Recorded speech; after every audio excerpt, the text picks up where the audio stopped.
Mummy મારું પાણી થઈ ગયું? શેનું પાણી? નાવા માટે. બારે ઠંડી કેવી છે? શિયાળામાં બાજરાના રોટલા અને હળદરનું શાક ખવાય એટલે ઠંડી ક્યાંય ઉઠી જાય. દૂધ ઠંડુ થઈ ગયું છે, ગરમ કરી દે ને. શેના હાટું ગરમ કરું બેટા? બારે ઠંડી કેવી છે, ઠંડુ દૂધ થોડે ને પીવું? અરે બેટા, અત્યારે શિયાળામાં બાજરાના રોટલા ખવાય, હળદરનું શાક ખવાય. મમ્મી આ જો હું થયું? આમાં કેવી ઠંડી લાગે છે. તો નવું લેવું છે? હા હા તો આપણે લઈ આવશું. એ બેટા, તો બાજરાનો રોટલો અને હળદરનું શાક ખવાય. સાચી વાત છે છોકરીઓ. બાકી તમારા પપ્પા જો થર્મલ ન પહેરતા, આઈ મેં એને કીધું ત્યારે પહેરે છે. જો એને કઢાવી નાખું. જાવ તો રવિ કાઢી આવો તો. છોકરીઓ આમ ફરી જાવ તો.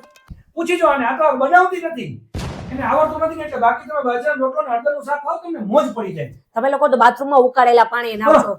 અને આને તો હું હમણાં છે ને ઠંડી ડોલ બાઈને ફરિયામાં લઈને નાખીશ ને તો કાંઈ ઠંડીનું નામો નિશાન નહીં. હમણાં હું ડોલ રેડી છે માથે જાઉં. રેડું ને હાલો તો.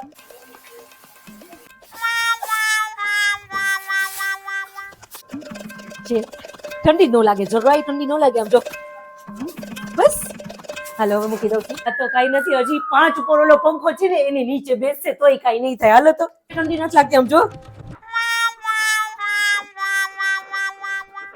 હું થયું? ઠંડી છે ઓ વાલી.